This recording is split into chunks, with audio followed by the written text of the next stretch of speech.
Hello everyone, welcome my new another blog. Thumbnail দেখে তো বুঝতেই পেরে গেছো কোথায় গেছি। হ্যাঁ, মহারাষ্ট্রের কুলদেবতা আর কেউ নয়, মাতণ্ড ভৈরব, জিজুরি অঞ্চল এলাকায় যেটা অবস্থান করছে।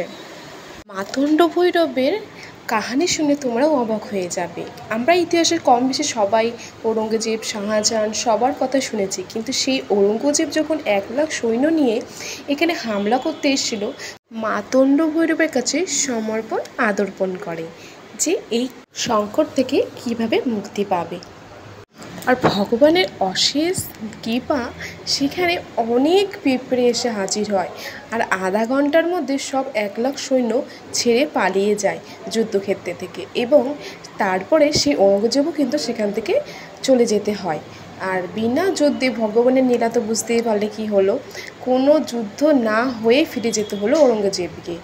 এইবার সে পিঁপড়েগুলো যখন এখন রয়ে গেছে, গ্রামবাসীরা কী করে থাকবে, তখন এইখানে হলুদ দিতে বলল ভগবান।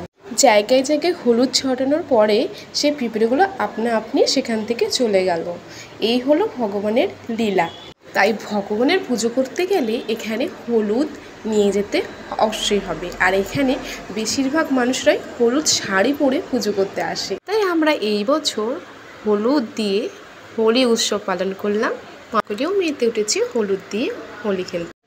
মহারাষ্ট্রের পুনে সিটি থেকে মাত্র 1.5 ঘন্টা দূরত্ব অবস্থান করছে এই জেজুরি। এখানে চলে যেতে পারবে দিনে দিনেই, আর দিনে দিনেই ফেরত আসতে পারবে। আর ভিডিওটা তোমাদের কেমন লাগলো অবশ্যই সেটা কমেন্টে আমাদের জানাবে। ভালো লাগলে অবশ্যই চ্যানেলটিতে সাবস্ক্রাইব করে পাশে থাকবে। এবার তোমাদের বলি আর একটি নাম, যেটা ধাউজি পাটেল বলেও অনেকে কিন্তু চেনে থাকে। এনার বোনের নাম হচ্ছে কারুবাই। ওনাকে কুমকুম দেওয়া হয়, আর মাতণ্ড ভৈরবকে দেওয়া হয় হলুদ। আর আমি যখন গেছিলাম তখন ঠাকুরমশাই এখানে পুজো করছে। আর এই দেখো, আমি একটু শিব ঠাকুরের কাছ থেকে এই প্রণামটা করে নিলাম।